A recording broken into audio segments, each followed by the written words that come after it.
Hello बच्चों, कैसे हैं आप सब। I hope you all are fine.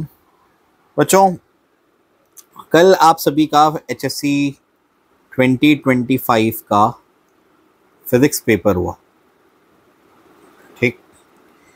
और बच्चों को ये पेपर टफ लगा क्योंकि अनएक्सपेक्टेड सवाल थे, है ना। इससे पहले 2013 में पेपर बच्चों को टफ लगा था।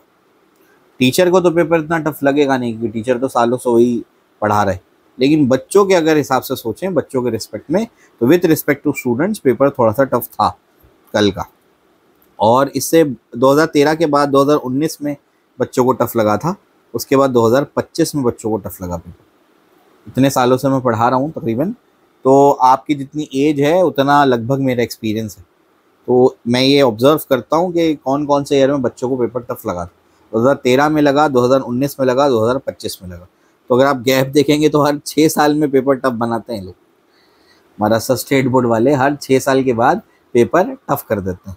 तो अब 2031 वाले रेडी हो जाएं, शायद 2031 में पेपर अब टफ आएगा, ठीक है ना।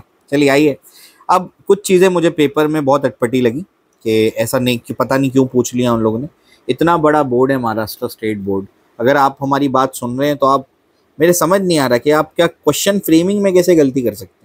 इतने सालों से आप पेपर बना रहे हैं, आप क्वेश्चन फ्रेमिंग में कैसे मिस्टेक कर सकते हैं। फिर क्या बोलना अभी, आइए मैं आपको बताता हूँ। MCQs का तो कुछ बोल नहीं सकते आप, कुछ भी आ सकता है इसमें। देखो मुझे गड़बड़ लगी क्वेश्चन नंबर 2 का जो फर्स्ट है, इसमें होना चाहिए था, पहले पूछा क्या गया है, at what temperature the surface tension of a liquid becomes 0।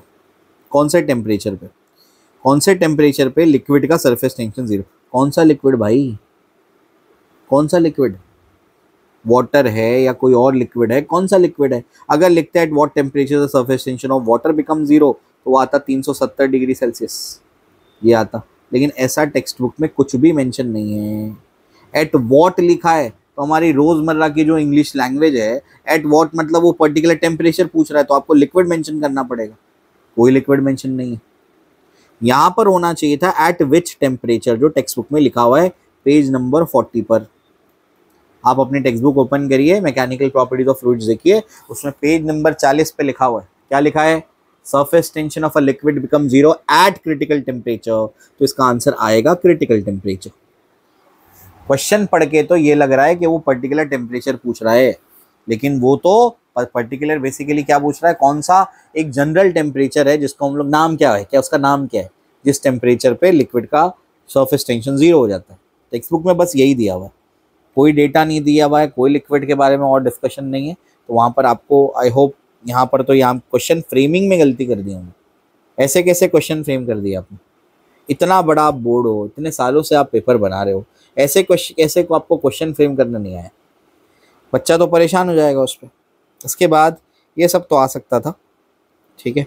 Angle of banking का फॉर्मूला ईजी था, ठीक है ना, और ये फॉर्मूला वगैरह लगा करके आपको निकालना था आंसर, ठीक है। बहुत बड़ा कोई टफ नहीं था, लेकिन बच्चों को ऐसा आप समझ लो कि 5 सालों में बहुत ऐसा कुछ नहीं आया था। जब से सिलेबस चेंज हुआ है, उससे पहले के आप ईयर्स देखेंगे तो फिर आपको मिलेगा ये सब क्वेश्चन। आपको ऑलमोस्ट 95% पेपर जो पिछले साल, इससे मतलब सिलेबस चेंज होने से पहले जो क्वेश्चन आए हैं बोर्ड के, वो उसमें आपको मिल जाएंगी, सारी चीज़ें मिल जाएंगी।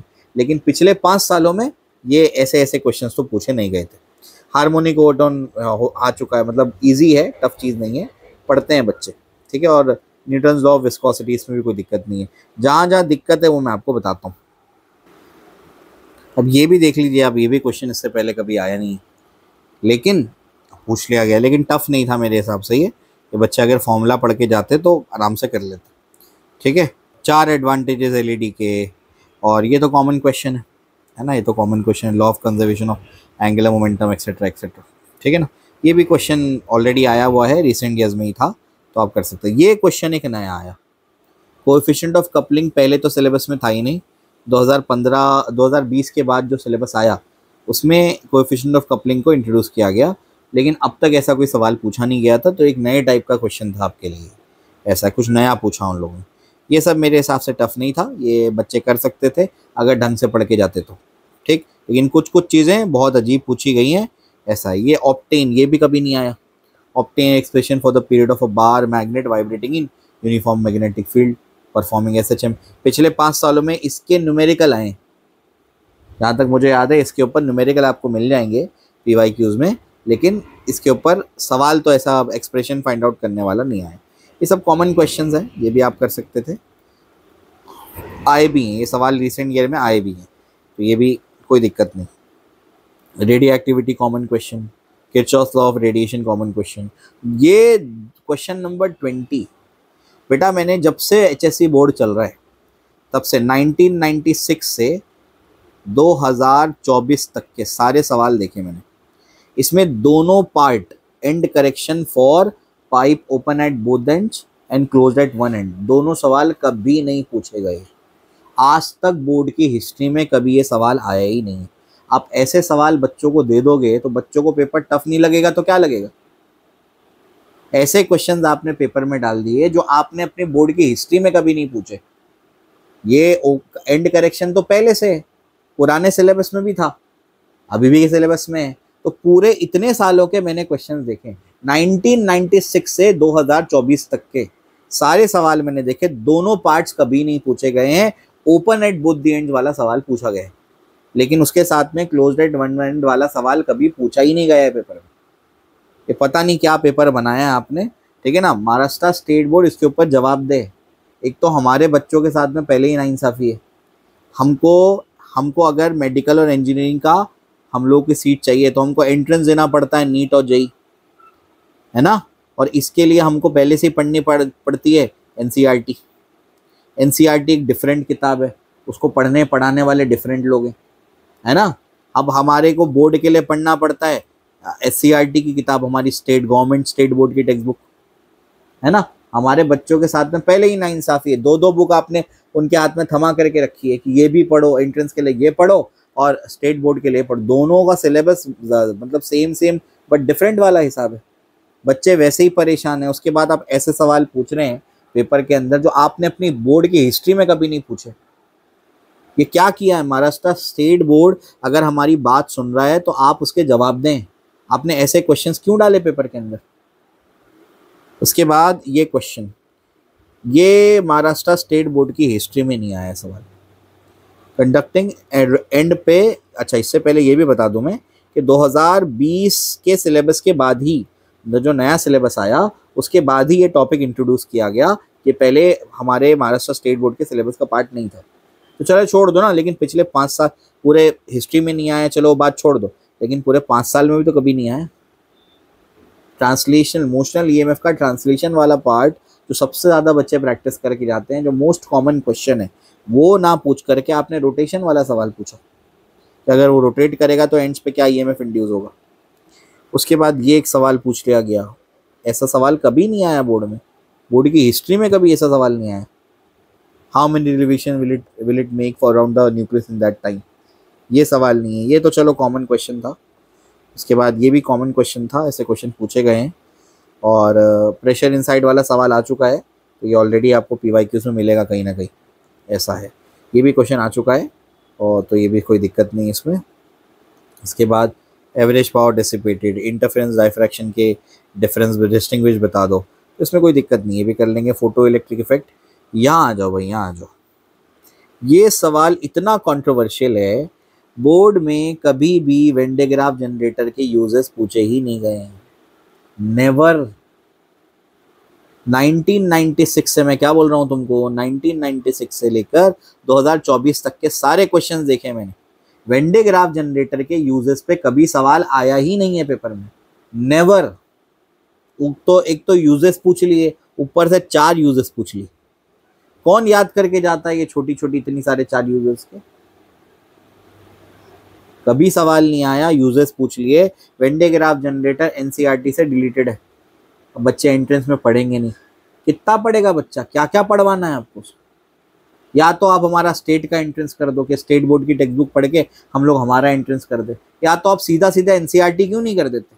मैं क्यों बोल रहा हूँ एनसीईआरटी क्यों नहीं कर देते, अभी आपको समझेगा। पैरेलल प्लेट कैपेसिटर है, intensity of electric field given है, एरिया प्लेट का गिवन है, और पूछा क्या है, डिस्प्लेसमेंट करंट। अरे भाई साहब, ये क्या पूछ लिया है? डिस्प्लेसमेंट करंट ईएम वेव्स में पढ़ाया जाता है।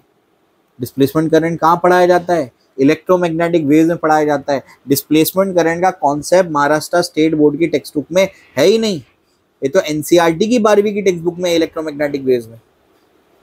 क्या सवाल पूछ लिया ये तो भाई सिलेबस के बाहर झक्का मार दिया आपने, सिलेबस के बाहर का क्वेश्चन नहीं है।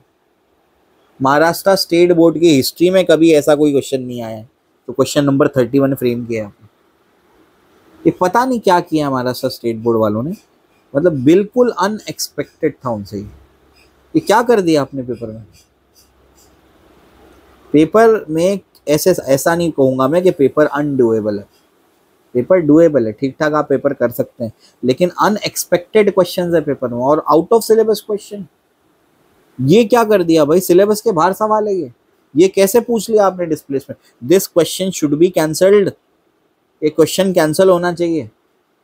अगर टेक्स्ट बुक, अब तक तो कभी भाई ऐसा होता ही नहीं है कि टेक्स्ट बुक के बाहर का कोई सवाल पूछे, और अगर टेक्स्ट बुक के बाहर की चीज़ें आप पूछने वाले हो तो हमको बताओ ना, हम वो भी पढ़ाएंगे बच्चों को। आप मेंशन करो ना भाई कि टेक्स्ट बुक सफिशिएंट नहीं है, बाहर का सवाल भी आ सकता है, तो हम बाहर की चीज़ें भी बच्चों को पढ़ाएंगे। क्या पढ़ाना है बोलो, जो आप रेफरेंस रेफर करेंगे वो किताब बच्चों को पढ़ाएंगे। लेकिन महाराष्ट्र बोर्ड क्लियरली आकर के बताए ना ये बात कि ये भी पढ़ाना है, तुम बच्चों को बाहर की चीज़ें भी आ सकती हैं, एनसीईआरटी भी पढ़नी है, बाकी दुनिया भर के सारे बोर्ड पढ़वा लो हमसे, बाकी दुनिया में जितने भी बोर्ड है सारे बोर्ड हमसे पढ़वा लो। सीबीएसई बोर्ड पढ़वा लो, आईएससी करवा लो, आईजीसीएसई करवा लो, जीसीएसई करवा लो, आईबी बोर्ड करवा लो, सारे बोर्ड हमसे करवा लो। सारे बोर्ड हमको बोलो, हम बच्चों को सारे बोर्ड की किताबें पढ़ा करके भेजते हैं स्टेट बोर्ड के एग्जाम के लिए। पता नहीं महाराष्ट्र बोर्ड क्या कर रहा है। अगर आप हमारे वीडियो देख रहे हैं या सुन रहे हैं तो प्लीज़ इसको शेयर करिए, और महाराष्ट्र स्टेट बोर्ड तक ये बात जानी चाहिए कि कैसे सवाल पूछ लिया आपने, जो आपने पूरे बोर्ड की हिस्ट्री में कभी नहीं पूछा वो सवाल पूछ लिया आपने पेपर में, और out of syllabus question. Displacement current out of syllabus है, 12th स्टैंडर्ड की टेक्स्ट बुक में है ही नहीं डिस्प्लेसमेंट करंट, कैसे सवाल पूछ लिया आपने? पर आप लोगों को पता होगा ना डिस्प्लेसमेंट करंट, इतना तो पता ही होगा पेपर सेटर को कि डिस्प्लेसमेंट करंट ईएम वेव का टॉपिक है। डिस्प्लेसमेंट करंट डिस्कवर किया था मैक्सवेल ने, तो इलेक्ट्रोमैग्नेटिक वेव में पढ़ाया जाता है, एनसीईआरटी की टेक्स्ट बुक में गिवन है। क्या बोलेंगे अभी? The paper was unexpected but doable, ठीक ठाक लेवल पे बच्चा कर लेता, लेकिन बहुत अच्छा पेपर नहीं कर सकता था बच्चा। अगर उसकी बहुत ज़्यादा और आउट ऑफ सिलेबस भी तैयारी होती तो ही बहुत अच्छा कर सकता था। अगर आउट ऑफ सिलेबस तैयारी नहीं है तो कुछ ना कुछ तो आपका छूटेगा पेपर में। अब देखो बच्चों, पेपर हो चुका, अब इसमें ज़्यादा आपको कुछ सोचने की ज़रूरत है नहीं। आप बस अपने क्या करो, आप बस अपने आगे के पेपर्स की प्रिपरेशन करो। और मेरा बोलना बस ये है कि क्वेश्चन नंबर 31 तो ये यहाँ से हटना चाहिए, इसका बोनस मिलना चाहिए बच्चों। क्यों पूछा आपने बाहर का क्वेश्चन, कैसे आ गया ये सवाल? नहीं आना चाहिए। महाराष्ट्र स्टेट बोर्ड इस बात पे जवाब दे, आपको आपकी जवाबदेही बनती है इसके ऊपर। आपने कैसे ये सवाल पूछ लिया डिस्प्लेसमेंट करंट? क्या बोले अभी? डेटा चेंज के ऊपर नहीं बोल रहे हम लोग कि डेटा चेंज करके पूछ लिया तो बाहर का हो गया। नहीं भाई, ये नहीं कह रहे हम लोग। डेटा चेंज करके तो आपने कितने क्वेश्चन पूछे, हम बोल रहे हैं बाहर का कॉन्सेप्ट आ गया जो टेक्स्ट बुक में नहीं है, वहां से कैसे क्वेश्चन आ गया। और ऐसे क्वेश्चन जो आपने पूरे अपने बोर्ड की हिस्ट्री में नहीं पूछे, वो 2025 के बच्चों पे निकाल लिया आपने पूरा। पता नहीं क्या कैसे आपने पेपर बनाया है। ठीक है, चलिए मैं तो आपको समझा चुका हूँ, बाकी बच्चे इसको शेयर करें। और this question should be bonus, इस सभी बच्चों को बोनस मिलना चाहिए क्वेश्चन नंबर 31 मेरे हिसाब से। पूरा नहीं तो कम से कम आधा, 2 मार्क्स तो इसके अपने को मिलने चाहिए, कम से कम 2 मार्क्स तो बाहर के बनने चाहिए। सभी बच्चों को 2 मार्क्स मिलने चाहिए एक्स्ट्रा फिजिक्स के अंदर, ठीक है ना। तो प्लीज़ इसको शेयर करिए, इसको देखिए मैंने क्या अपना रिव्यू दिया हुआ है। आई होप आप सभी का मैंने ये क्लियर करा दिया कहाँ पर क्या बाहर का था। और अभी ये सब छोड़ो, अभी आप सब क्या करो, केमिस्ट्री के पेपर की तैयारी करनी। आगे के पेपर्स हैं उनको अच्छा देना, उनको अच्छे से तैयारी करना। मैं उम्मीद करता हूँ कि केमिस्ट्री का पेपर और आगे के पेपर्स ऐसे वो लोग नहीं बनाएंगे, उम्मीद है मुझे। ठीक है, thank you, all the best.